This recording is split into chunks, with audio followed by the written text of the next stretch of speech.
ഇന്നലെയാണ് കൊല്ലം കുളത്തൂപ്പുഴയിൽ എണ്ണപ്പന എസ്റ്റേറ്റിൽ തീപിടുത്തമുണ്ടായത്. നമ്മൾ വിമൻസ് ഈവനിങ്ങിലാണ് അത് തുടങ്ങിയത്. പക്ഷെ അത് അത്രയും ഗ്രാവിറ്റിയുള്ള ഒരു തീപിടുത്തമാകുമെന്ന് ആദ്യം ആ വാർത്ത വന്നപ്പോൾ നമ്മൾ ഒരുപാട് കാലഘട്ടമാണ് തീ അണച്ചത്. രാത്രി 12 മണിയായി എന്നാണ് റിപ്പോർട്ടുകൾ സൂചിപ്പിക്കുന്നത്. അപ്പോൾ ആ തീ അണയ്ക്കാൻ സാധിച്ചിട്ടുണ്ട്. പക്ഷെ അതിൽ ഏറ്റവും പ്രധാനപ്പെട്ട ഒരു ചോദ്യം ഇപ്പോഴും നിലനിൽക്കുന്നുണ്ട്. എങ്ങനെ ഇത്ര വലിയൊരു സ്ഥലത്ത് തീപിടുത്തം ഉണ്ടായി? എവിടുന്ന് വന്നു ആ തീ?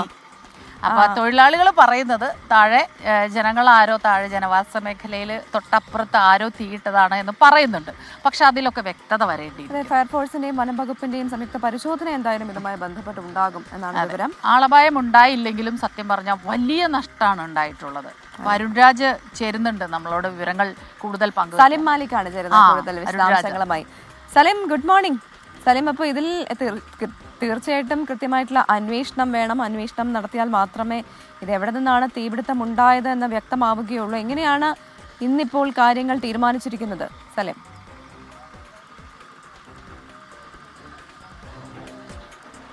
Smitha, Pravitha, good morning. സ്മിത സൂചിപ്പിച്ചതുപോലെ തന്നെ ഇന്നലെ വുമൻസ് ഈവനിങ്ങിന്റെ സമയത്ത് അതിനു മുൻപ് ഉച്ചയ്ക്ക് 2 മണിയോട് കൂടി ആരംഭിച്ച തീപിടുത്തമാണ്. അത് മണിക്കൂറുകൾ നീണ്ട് 10 മണിക്കൂറിലധികം നീണ്ട് രാത്രി 12 മണിയോടുകൂടിയാണ് ആ തീപിടുത്തം പൂർണ്ണമായും ആ തീ അണയ്ക്കാൻ കഴിഞ്ഞത്. അതിനുശേഷം ഒരു ഏകദേശം ലക്ഷക്കണക്കിന് രൂപയുടെ നഷ്ടം, 30 ഹെക്ടറിലധികം ഭൂമി കത്തി നശിച്ചു എന്നുള്ളതാണ് നിലവിൽ ഒരു പ്രാഥമിക നിഗമനം. പക്ഷേ അതിൽ കൂടുതൽ ഭൂമി കത്തി നശിച്ചിട്ടുണ്ടോ, എണ്ണപ്പനകൾക്ക് നാശനഷ്ടം ഉണ്ടായിട്ടുണ്ടോ എന്നുള്ളതുൾപ്പെടെയുള്ള പരിശോധന ഇന്നുണ്ടാവും. അതായത് ഇന്നലെ കഴിഞ്ഞ് രാത്രി 12 മണിയോടുകൂടി ആ തീപിടുത്തം കഴിഞ്ഞെങ്കിലും അതിൻ്റെ വിവാദ പുകയും ഇനി തുടരുകയും ചെയ്യും. നമ്മളിപ്പോൾ നിൽക്കുന്നത് ആ സ്ഥലത്താണ്, ആ എണ്ണപ്പന തോട്ടത്തിലാണ്. തീപിടുത്തം ഉണ്ടായ ആ സ്ഥലത്താണ്.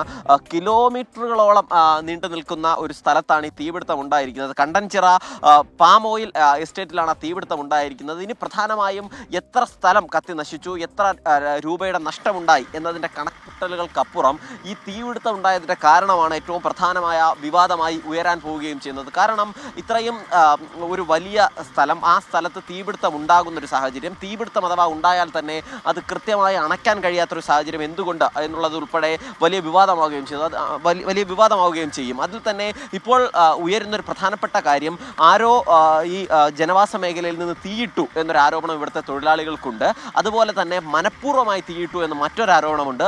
ഈ 2 ആരോപണവും പോലീസ് ഉൾപ്പെടെ പരിശോധിക്കും, വനം വകുപ്പും പ്രത്യേകമായി പരിശോധിക്കും. കാരണം ഇത് വനം വകുപ്പിൻ്റെ ഭൂമിയാണ്. ഈ വനം വകുപ്പിൻ്റെ ഭൂമി ഈ പാം ഓയിൽ ലിമിറ്റഡിന് എണ്ണപ്പന തോട്ടത്തിനായി ലീസിന് കൊടുത്തിരിക്കുകയാണ്. ഈ പ്രദേശത്ത് സാധാരണഗതിയിൽ എണ്ണപ്പന തോട്ടങ്ങൾ കൃഷി ചെയ്യുമ്പോൾ ഇതിൽ നിന്ന് മുകളിൽ നിന്നുള്ള ഈ ഓല മടലുകൾ താഴെ വീണാൽ അതൊക്കെ കൃത്യമായി നീക്കം ചെയ്യും. കാരണം ഏതെങ്കിലും തരത്തിലൊരു തീപിടുത്തം ഉണ്ടായാൽ അതിനെ പ്രതിരോധിക്കാനായി. ഈ സ്ഥലത്ത് അങ്ങനെ ഉണ്ടായിട്ടില്ല എന്നുള്ളത് പറയുകയും ചെയ്യുന്നു. നമുക്ക് വേണമെങ്കിൽ അത് ദൃശ്യങ്ങളിൽ ഇപ്പോഴും കാണാൻ കഴിയുന്ന ആ ദൃശ്യങ്ങൾ കൂടി നമുക്ക് കാണിക്കാം. ഈ ഉണങ്ങിയ ഓല മടലുകളൊക്കെ ഇപ്പോഴും തറയിൽ തന്നെ കിടക്കുന്നുണ്ട്. സ്വാഭാവികമായും അങ്ങനെ തീ പിടിക്കുമ്പോൾ ആ തീപിടുത്തത്തിന് വ്യാപ്തി കൂടാൻ അത്തരത്തിലുള്ള ഉണങ്ങിയ ഓലമടലുകൾ തറയിൽ കിടക്കുന്നത് കാരണമാവുകയും ചെയ്യും. മാത്രമല്ല ഈ തീപിടുത്തം ഉണ്ടായ ഏറ്റവും പ്രധാനപ്പെട്ട ഒരു 4 ഏക്കർ ഭാഗം, ആ 4 ഏക്കർ ഭാഗത്ത് 2 വർഷം മുൻപ് പുതുതായി പ്ലാന്റ് ചെയ്ത എണ്ണപ്പനകളാണ് ഉള്ളത്. ആ പനകളുടെ ഭാഗത്ത് നിന്ന് അടിക്കാടുകൾ വെട്ടിയിരുന്നില്ല. ഉണങ്ങിയ ആ സ്ഥലത്ത് ഈ കാടുകൾ വെട്ടിമാറ്റണം എന്ന് നേരത്തെ പറഞ്ഞിരുന്നതാണ്. അങ്ങനെ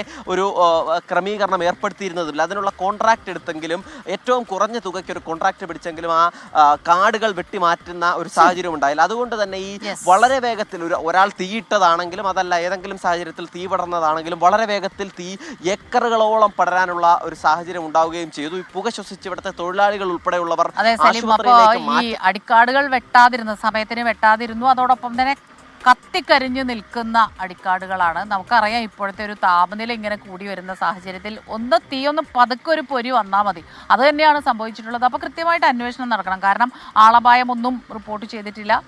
തൊഴിലാളികൾക്ക് കുറച്ച് ശ്വാസതടസ്സം പ്രശ്നങ്ങൾ ഉണ്ടായിരുന്നു എന്നല്ലാതെ അതൊരു നല്ല കാര്യമാണ്. പക്ഷേ ഒപ്പം തന്നെ അറിയേണ്ട ഒരു കാര്യം, വലിയ രീതിയിലുള്ള നാശനഷ്ടം ഉണ്ടായിട്ടുണ്ട്, കനത്ത നഷ്ടം. അപ്പോൾ എങ്ങനെ ഇത് സംഭവിച്ചു എന്നുള്ളതിൽ അന്വേഷണം നടക്കേണ്ടതുണ്ട്.